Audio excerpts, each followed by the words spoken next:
Hello again, it's June. I'm just going to do another foundation review video. And I also have a haul video which I'm going to do separately. So I'm just going to keep this to the foundation and focus on that just for now.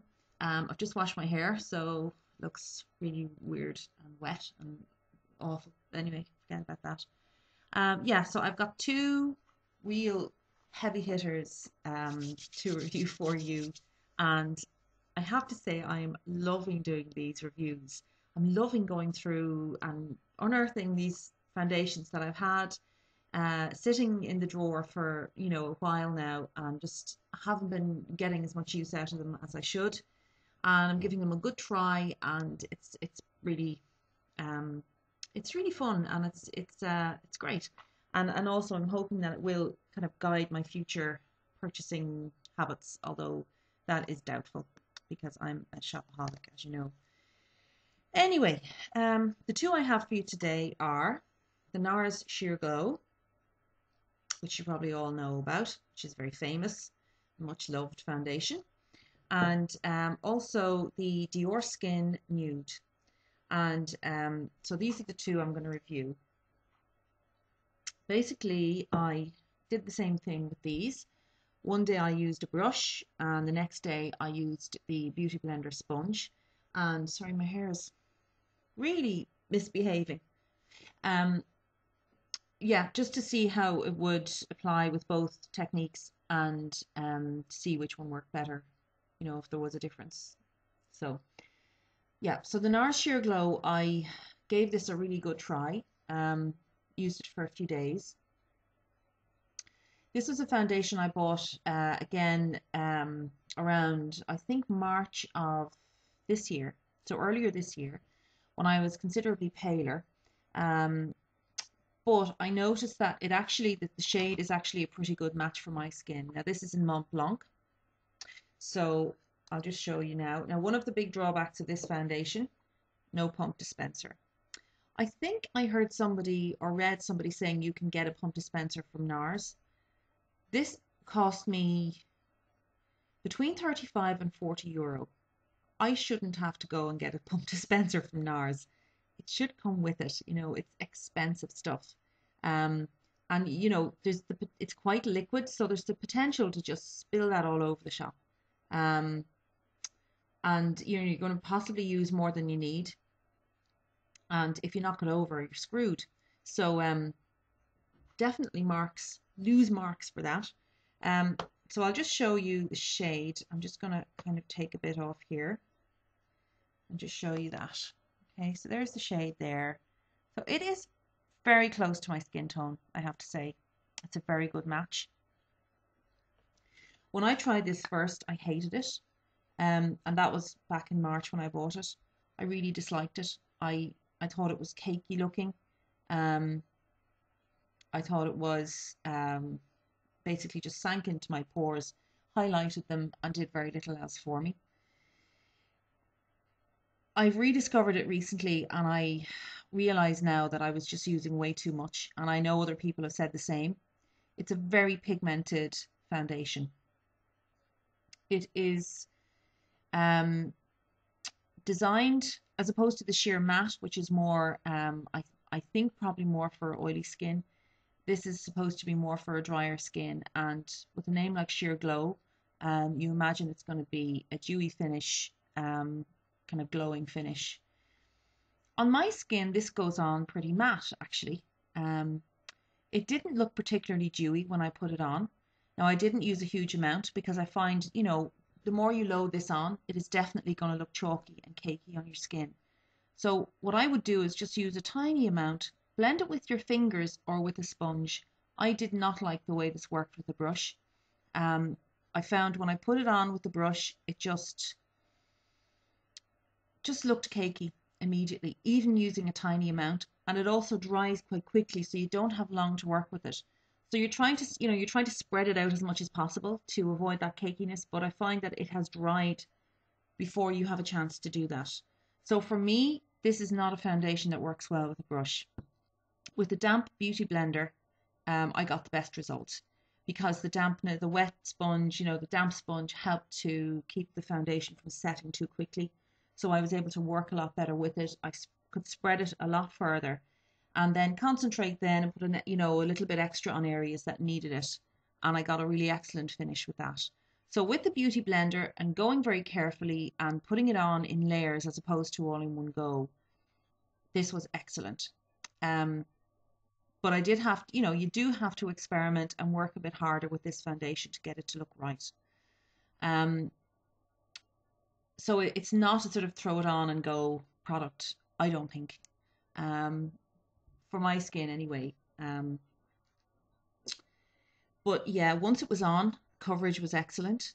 Medium coverage. You certainly could build it up to full if you wanted, but I think you'd look a bit cakey if you did that. It was quite good in terms of not getting oily looking, which was surprising to me because I was expecting it to be dewy and therefore, look a bit shiny. It didn't look shiny. I set it with a little bit of the HD powder, the Makeup Forever HD powder, and I didn't really have to blot during the day, so I was very impressed with that. Lasted very well.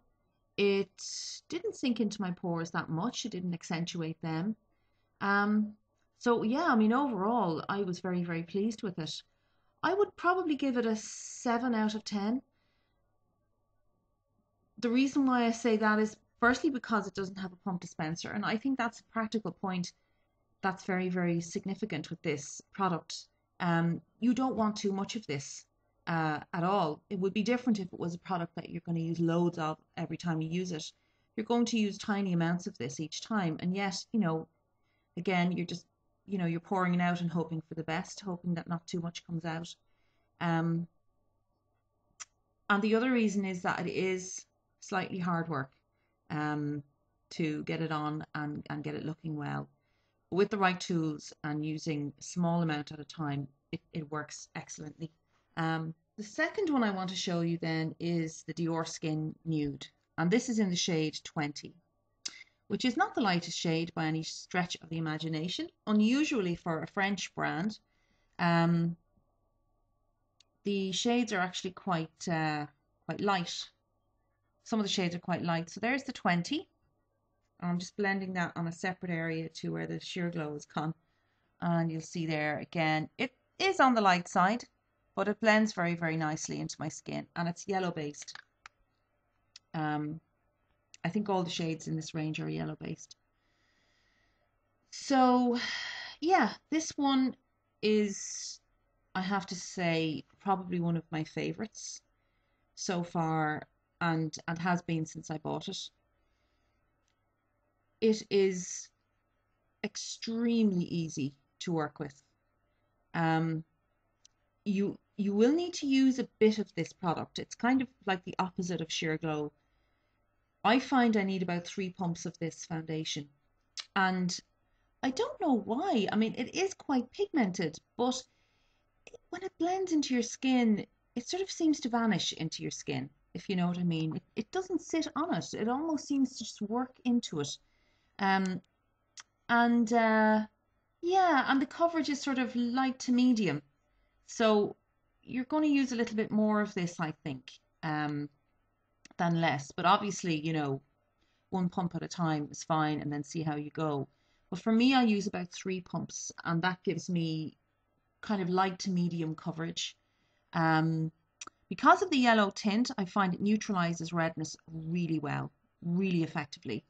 I put it on this morning with the Beauty Blender sponge.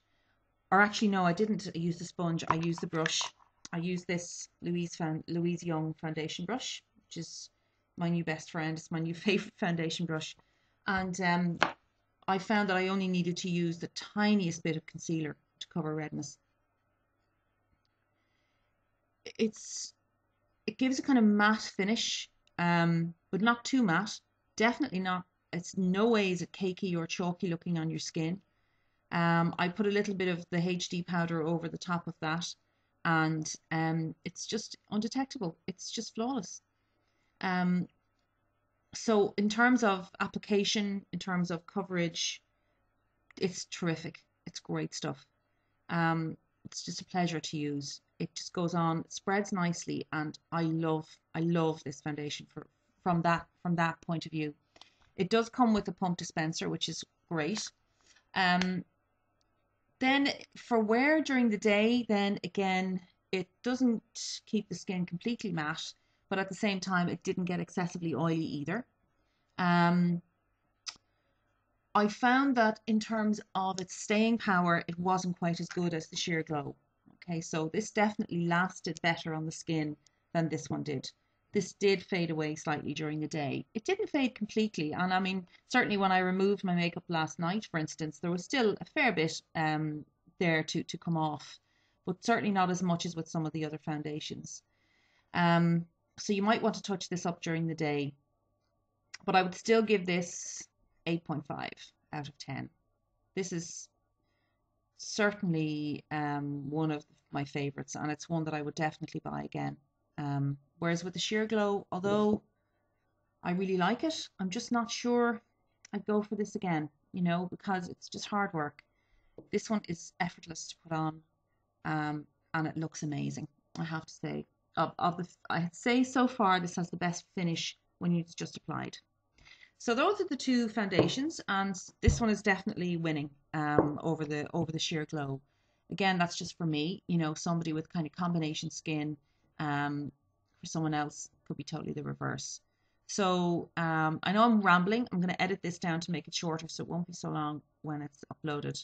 And I will be starting into some more foundations tomorrow. I'm going to use the Chanel Pro Lumiere and the Clarins Everlasting foundation for the next few days, and then I will keep you posted as to how that's going. So take it easy, and thanks a million for watching, and slán live.